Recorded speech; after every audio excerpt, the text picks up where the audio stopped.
ओम शांति। आज हम 4 अक्टूबर 2025 की मुरली सुनेंगे। आज मीठे बाबा बोले, प्रातः मुरली ओम शांति बाप दादा मधुबन।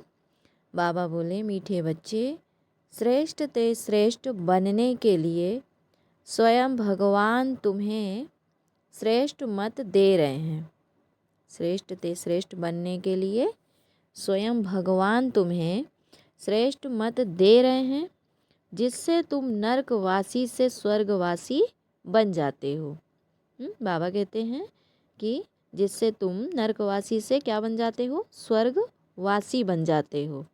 आज प्रश्न में बाबा ने पूछा कि देवता बनने वाले बच्चों को विशेष किन बातों का ध्यान रखना है? देवता बनने वाले बच्चों को विशेष किन बातों का ध्यान रखना है? उत्तर है, कभी कोई बात में रूठना नहीं, शक्ल मुर्दे जैसी नहीं करनी है, किसी को भी दुख नहीं देना है। देवता बनना है तो मुख से सदैव फूल निकले। बाबा कहते देवता बनना है तो मुख से सदैव फूल निकले। अगर कांटे व पत्थर निकलते हैं तो पत्थर के पत्थर ठहरे।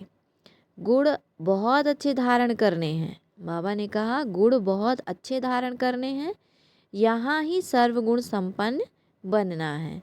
बाबा कहते परिस्थिति अनुसार देह भान कभी कभी आ जाता है, लेकिन बाबा कहते जितनी जल्दी हो सके अपने पुरुषार्थ से, है ना, यहाँ ही बहुत अच्छे गुण धारण करने हैं। क्योंकि बाबा कहते बच्चे यहाँ ही सर्वगुण संपन्न बनना है। सजा खाएंगे तो फिर पद भी अच्छा नहीं मिलेगा। अच्छा, ओम शांति, ओम शांति। नए विश्व व नई दुनिया के मालिक बनने वाले रूहानी बच्चों प्रति रूहानी बाप बैठ समझाते हैं। यह तो बच्चे समझते हैं कि बाप आए हैं बेहद का वर्षा देने। हम लायक नहीं थे। बाबा कहते हम लायक नहीं थे, ऐसा बच्चे कहते हैं। तो कहते हैं, हे प्रभु, मैं लायक नहीं हूँ, मुझे लायक बनाओ। तो बाप बच्चों को समझाते हैं, तुम मनुष्य तो हो, यह देवताएं भी मनुष्य हैं, परंतु इनमें दैवी गुण हैं। इन्हों को सच्चा सच्चा मनुष्य कहेंगे। मनुष्यों में आसुरी गुण होते हैं तो चलन जानवरों मिसल हो जाती है। दैव गुण नहीं है तो उसको आसुरी गुण कहा जाता है। तो बाबा कहते हैं अब फिर बाप बैठ आकर तुमको श्रेष्ठ देवता बनाते हैं। सच खंड में रहने वाले सच्चे सच्चे मनुष्य यह लक्ष्मी नारायण हैं। इन्हों को फिर देवता कहा जाता है।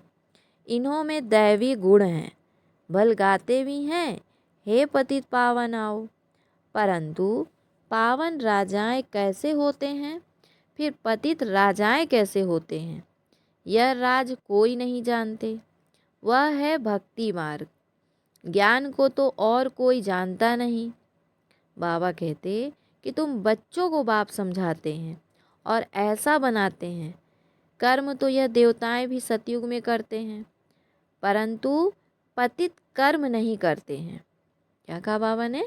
कर्म तो यह देवताएं भी सतयुग में करते हैं, परंतु पतित कर्म नहीं करते हैं। उनमें दैवी गुण हैं। छी छी काम ना करने वाले ही स्वर्गवासी होते हैं। नरकवासी से माया छी छी काम कराती है। अब भगवान बैठ श्रेष्ठ काम कराते हैं और श्रेष्ठ मत देते हैं कि ऐसे छी छी काम नहीं करो।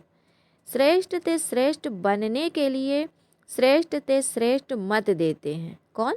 शिव बाबा। देवताएं श्रेष्ठ हैं ना, तो बाबा कहते हैं रहते भी हैं नई दुनिया स्वर्ग में। स्वर्ग माना स्वस्थिति में रहने वाला।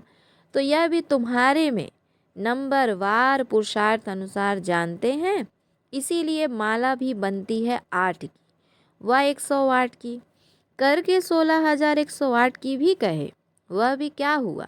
इतने करोड़ मनुष्य हैं, इनमें 16,000 निकले तो क्या हुआ? क्वार्टर परसेंटेज भी नहीं। तो बाप बच्चों को कितना ऊंचा बनाते हैं। रोज बच्चों को समझाते हैं कि कोई भी विकर्म नहीं करो, तुमको ऐसा बाप मिला है तो बहुत खुशी होनी चाहिए। तुम समझते हो कि बेहद बाप हमको बेहद के बाप ने एडॉप्ट किया है, हम उनके बच्चे बने हैं। बाप है स्वर्ग का रचयिता, तो ऐसे स्वर्ग का मालिक बनने के लायक सर्वगुण संपन्न बनना पड़े। यह लक्ष्मी नारायण सर्वगुण संपन्न थे। इन्हों की लायकी की महिमा की जाती है। फिर 84 जन्मों के बाद ना लायक बन जाते हैं। एक जन्म भी नीचे उतरे तो जरा कला कम हुई, ऐसे धीरे धीरे कम होती जाती है। जैसे ड्रामा भी जो मिसल चलता है ना, तुम भी धीरे धीरे नीचे उतरते हो तो 1250 वर्ष में 2 कला कम हो जाती है। फिर रावण राज्य में जल्दी जल्दी कला कम हो जाती है, ग्रहण लग जाता है। जैसे सूर्य चांद को भी ग्रहण लगता है ना, ऐसा नहीं कि चंद्रमा सितारे को ग्रहण नहीं लगता है, सबको पूरा ग्रहण लगा हुआ है। अब बाप कहते हैं कि याद से ही ग्रहण उतरेगा, कोई भी पाप नहीं करो। पहला नंबर पाप है देह अभिमान में आना, यह कड़ा पाप है। बच्चों को इस एक जन्म के लिए ही शिक्षा मिलती है, क्योंकि अभी दुनिया को चेंज होना है। फिर ऐसी शिक्षा कभी मिलती नहीं। बैरिस्टरी आदि की शिक्षा तो तुम जन्म जन्मांतर लेते आए हो, स्कूल आदि तो सदा है ही। यह ज्ञान एक बार मिला बस। ज्ञान सागर बाप एक ही बार आते हैं। वह अपना और अपनी रचना के आदि मध्य अंत की सारी नॉलेज देते हैं। बाप कितना सहज समझाते हैं। तुम आत्माएं पाठधारी हो, आत्माएं अपने घर से आकर यहाँ पाठ बजाती हैं। उनको मुक्ति धाम कहा जाता है। स्वर्ग है जीवन मुक्ति, बाबा कहते यहाँ तो है जीवन बंध। यह अक्षर भी यथार्थ रीति याद करने हैं। मोक्ष कभी होता नहीं। मनुष्य कहते हैं मोक्ष मिल जाए अर्थात आवागमन से निकल जाए, परंतु पाठ से तो निकल नहीं सकते। यह अनादि बना बनाया खेल है। वर्ल्ड की हिस्ट्री ज्योग्राफी हूबहू रिपीट होती है। सतयुग में वही देवता आएंगे, फिर पीछे इस्लामी बौद्धी आदि सब आएंगे। यह ह्यूमन झाड़ बन जाएगा। इनका बीज ऊपर में है। बाप है मनुष्य सृष्टि का बीज रूप। मनुष्य सृष्टि तो है ही, परंतु सतयुग में बहुत छोटी होती है, फिर धीरे धीरे बहुत वृद्धि होती जाती है। अच्छा, फिर छोटी कैसे होगी? बाबा ने कहा ये सृष्टि है जो धीरे धीरे बड़ी होती है, बाबा कहते सतयुग की, तो बाबा कहते सतयुग में बहुत छोटी होती है मनुष्य सृष्टि, फिर धीरे धीरे बहुत वृद्धि होती जाती है। अच्छा, फिर छोटी कैसे होगी? तो बाबा ने कहा कि बाप आकर पति से पावन बनाते हैं, तो कितने थोड़े पावन बनते हैं। कोटों में कोई निकलते हैं। आधा कल्प बहुत थोड़े होते हैं, आधा कल्प में कितनी वृद्धि होती है। तो सबसे जास्ती संप्रदाय उन देवताओं की होनी चाहिए, क्योंकि पहले पहले यह आते हैं, परंतु और धर्मों में चले जाते हैं, क्योंकि बाप को ही भूल गए हैं। यह है एकज भूल का खेल। भूलने से कंगाल हो जाते हैं, भूलते भूलते एकदम भूल जाते हैं। भक्ति भी पहले एक की ही करते हैं, क्योंकि सर्व की सद्गति करने वाला एक है, फिर दूसरे किसी की भक्ति क्यों करनी चाहिए? बाबा ने कहा कि इन लक्ष्मी नारायण को भी बनाने वाला तो शिव है ना, श्री कृष्ण बनाने वाला कैसे होगा? यह तो हो ही नहीं सकता। राजयोग सिखलाने वाला श्री कृष्ण कैसे होगा? वह तो सतयुग का प्रिंस है। कितनी भूल कर दी है, बुद्धि में बैठता ही नहीं है। तो बाप कहते हैं मुझे याद करो और दैविक गुण धारण करो। कोई भी प्रॉपर्टी का झगड़ा आदि है तो उनको खलास कर दो। झगड़ा करते करते तो प्राण भी निकल जाएंगे। बाप समझाते हैं कि इसने छोड़ा तो कोई झगड़ा आदि थोड़े किया, कम मिला तो जाने दो, उसके बदले कितनी राजाई मिल गई। बाबा बताते हैं कि मुझे साक्षात्कार हुआ विनाश, और राजाई का तो कितनी खुशी हुई, हमको विश्व की बादशाही मिलनी है। तो यह सब क्या है? उसके आगे यह सब क्या है? ऐसा थोड़े ही कोई भूख मरेंगे। बिगर पैसे वाले भी पेट तो भरते हैं ना। मम्मा ने कुछ लाया क्या? कितना मम्मा को याद करते हैं। बाप कहते हैं कि याद करते हो, यह तो ठीक है, परंतु अभी मम्मा के नाम रूप को याद नहीं करना है। क्या बोला बाबा ने? कि अभी मम्मा के नाम रूप को याद नहीं करना है, हमको भी उन जैसी धारणा करनी है। हम भी मम्मा जैसा अच्छा बनकर गद्दी लायक बने। सिर्फ मम्मा की महिमा करने से थोड़े ही हो जाएंगे। बाप तो कहते हैं मामी कम याद करो। याद की यात्रा में रहना है, मम्मा जैसा ज्ञान सुनाना है। मम्मा की महिमा का सबूत तब हो जब तुम भी ऐसे महिमा लायक बनकर दिखाओ। सिर्फ मम्मा मम्मा कहने से पेट नहीं भरेगा, और ही पेट पीठ से लग जाएगा। शिव बाबा को याद करने से पेट भरेगा, इस दादा को भी याद करने से पेट नहीं भरेगा। क्या कहा शिव बाबा ने? इस दादा अर्थात ब्रह्मा बाबा को भी याद करने से पेट नहीं भरेगा। याद करना है एक को, बलिहारी एक की है। युक्तियाँ रचनी चाहिए सर्विस की, सदैव मुख से फूल निकले। अगर कांटे पत्थर निकलते हैं तो पत्थर के पत्थर ठहरे। गुण बहुत अच्छे धारण करने हैं, तुमको यहाँ सर्वगुण संपन्न बनना है। सजा खाएंगे तो फिर पद अच्छा नहीं मिलेगा। यहाँ बच्चे आते हैं बाप से डायरेक्ट सुनने, यहाँ ताज़ा ताज़ा नशा बाबा चढ़ाते हैं। सेंटर पर नशा चढ़ता है, फिर घर गए संबंधी आदि देखे तो खलास। यहाँ तुम समझते हो हम बाबा के परिवार में बैठे हैं, वहाँ आसुरी परिवार होता है, कितने झगड़े आदि रहते हैं। वहाँ जाने से ही कीचड़ पट्टी में जाकर पड़ते हैं। यहाँ तो तुमको बाप भूलना नहीं चाहिए। दुनिया में सच्ची शांति किसको भी मिल ना सके। पवित्रता, सुख, शांति, संपत्ति सिवाय बाप के कोई दे नहीं सकता। ऐसा नहीं कि बाप आशीर्वाद करते हैं आयुष्मान भव, पुत्रवान भव, नहीं, आशीर्वाद से कुछ भी नहीं मिलता। यह मनुष्यों की भूल है। सन्यासी आदि भी आशीर्वाद नहीं कर सकते। आज आशीर्वाद देते, कल खुद ही मर जाते। पोप भी देखो कितने होकर गए हैं। गुरु लोगों की गद्दी चलती है, छोटेपन में भी गुरु मर जाते हैं, फिर दूसरा कर लेते हैं, या छोटे चेले को गुरु बना देते हैं। यह तो बाप दादा है देने वाला। हाँ, बाबा क्या कहते? यह तो बाप दादा है देने वाला। यह लेकर क्या करेंगे? बाप तो निराकार है ना, लेंगे साकार। बाबा कहते बाप दादा है देने वाला, यह लेकर क्या करेंगे? कौन? जो बाप दादा हैं शिव बाबा, वो लेकर क्या करेंगे? तो बाप तो निराकार है, लेंगे साकार, मतलब साकार ही गद्दी लेगा। तो यह भी समझने की बातें हैं। ऐसा कभी नहीं कहना चाहिए कि हम शिव बाबा को देते हैं। नहीं, हमने शिव बाबा से पदम लिया है, दिया नहीं है। बाबा तो तुमको अनगिनत देते हैं, शिव बाबा तो दाता है, तुम उनको देंगे कैसे? मैंने दिया यह समझने से फिर दे अभिमान आ जाता है। हम शिव बाबा से ले रहे हैं। बाबा के पास इतने ढेर बच्चे आते हैं, आकर रहते हैं, तो प्रबंध चाहिए ना। गोया तुम देते हो अपने लिए, उनको अपना थोड़े ही कुछ करना है। राजधानी भी तुमको देते हैं, इसीलिए कहते भी हैं कि बाबा कहते राजधानी भी तुमको देते हैं, इसलिए करते भी तुम हो। तुमको अपने से भी उच्च बनाता हूँ, ऐसे बाप को तुम भूल जाते हो। आधा कल्प पूज्य, आधा कल्प पुजारी।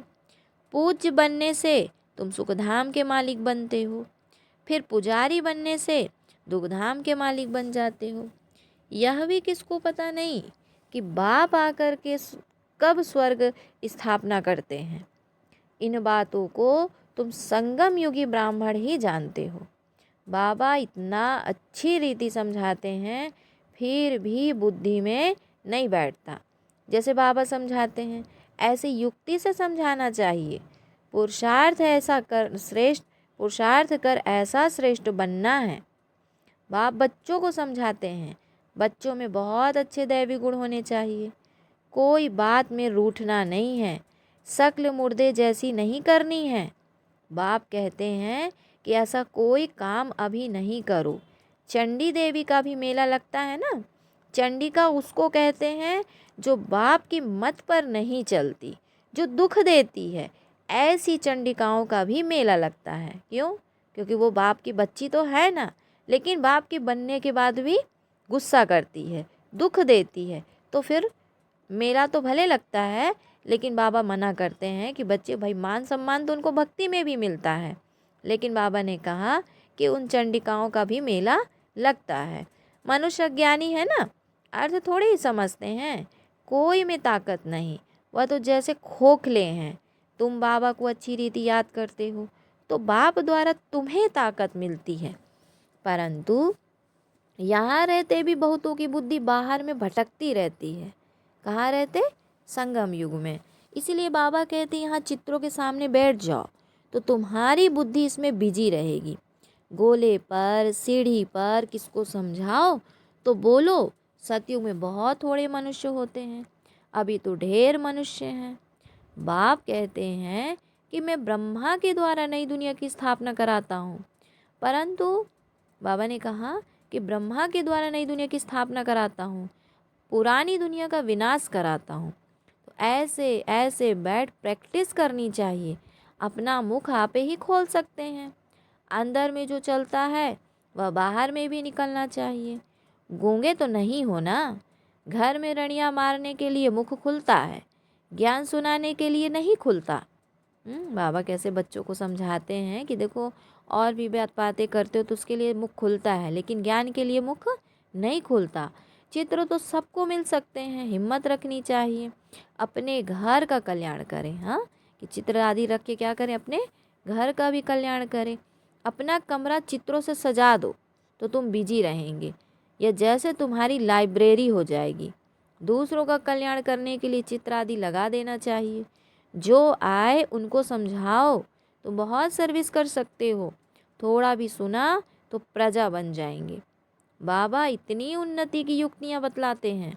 बाप को याद करो तो तुम्हारे विकर्म विनाश होंगे। बाकी गंगा में जाकर एकदम डूब जाओ तो भी विकर्म विनाश नहीं होंगे। यह सब है अंधश्रद्धा। हरिद्वार में तो सारे शहर पर गंद आकर गंगा में पड़ता है। सागर में कितना गंद पड़ता है। नदियों में भी किचड़ा पड़ता रहता है। उससे फिर पावन कैसे बन सकते हैं? माया ने सबको बिल्कुल बेसमझ बना दिया है। तो बाप बच्चों को ही कहते हैं कि मुझे याद करो, तुम्हारी आत्मा बुलाती है ना। हे पतित पावन आओ। वह तुम्हारे शरीर का लौकिक बाप तो है। पतित पावन एक ही बाप है, और अभी हम उस पावन बनाने वाले बाप को याद करते हैं। जीवन मुक्ति दाता एक ही है, दूसरा ना कोई।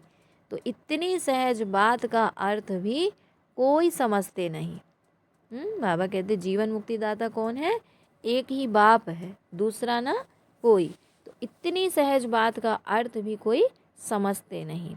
अच्छा, फिर बाबा ने बच्चों को याद प्यार दिया। मीठे मीठे सिकिलधे बच्चों प्रति माता पिता बाप दादा का याद प्यार और गुड मॉर्निंग। रूहानी बाप की रूहानी बच्चों को नमस्ते। हम रूहानी बच्चों की भी रूहानी माता पिता बाप दादा को याद प्यार, गुड मॉर्निंग और नमस्ते। फिर है धारणा के लिए मुख्य सार में बाबा बोले मुख से ज्ञान रतन निकालने की प्रैक्टिस करनी है। कभी मुख से कांटे व पत्थर नहीं निकालने हैं। अपना और घर का कल्याण करने के लिए घर में चित्र सजा देने। बाबा कहते घर में पूरा कमरा ही चित्रों से सजा दो, उस पर विचार सागर मंथन कर दूसरों को समझाना है, बिजी रहना है। बाबा कहते हैं ना कब किसको कैसे समझाना है, उसके लिए पुरुषार्थ करते रहो।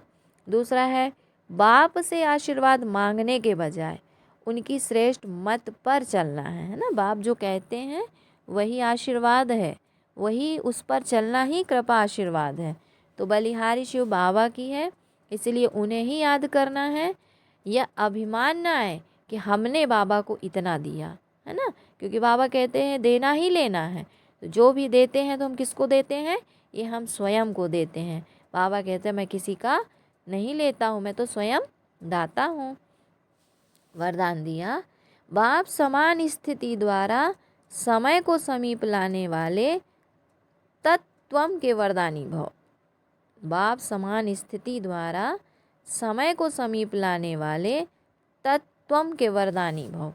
बाबा ने कहा अपनेपन को मिटाना अर्थात बाप समान स्थिति में स्थित होकर समय को समीप लाना।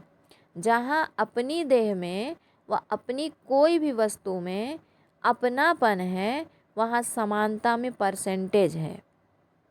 परसेंटेज माना डिफेक्ट, परसेंटेज माना डिफेक्ट। तो ऐसे डिफेक्ट वाला कभी परफेक्ट नहीं बन सकता। परफेक्ट बनने के लिए बाप के लव में सदा लवलीन रहो। सदा लव में लवलीन रहने से सहज ही औरों को भी आप समान व बाप समान बना सकेंगे। बाबा ने कहा सदा लव में लवलीन रहने से क्या होगा? सहज ही औरों को भी आप समान व बाप समान बना सकेंगे। बाप दादा अपने लवली और लवलीन रहने वाले बच्चों को सदा तत्त्वम का वरदान देते हैं। अच्छा, आज का स्लोगन है एक दो के विचारों को रिगार्ड दो तो स्वयं का रिकॉर्ड अच्छा बन जाएगा। एक दो के विचारों को रिगार्ड दो तो स्वयं का रिकॉर्ड अच्छा बन जाएगा। फिर आज का व्यक्ति सारे हैं, स्वयं और सर्व के प्रति मनसा द्वारा योग की शक्तियों का प्रयोग करो। बाबा ने कहा मनसा सेवा के लिए मन बुद्धि व्यर्थ सोचने से मुक्त होना चाहिए। क्या बोला बाबा ने? मनसा सेवा कौन कर सकता है? जिनकी मन बुद्धि व्यर्थ सोचने से मुक्त हो। तो मन मनाभव के मंत्र का सहज स्वरूप होना चाहिए। जिन श्रेष्ठ आत्माओं की मनसा अर्थात संकल्प श्रेष्ठ और शक्तिशाली हैं, शुभ भावना शुभ कामना वाले हैं, वह मनसा द्वारा शक्तियों का दान दे सकते हैं। अच्छा, ओम शांति, ओम शांति। शुक्रिया बाबा, शुक्रिया जो आपने हमें अपना बना लिया। ओम शांति।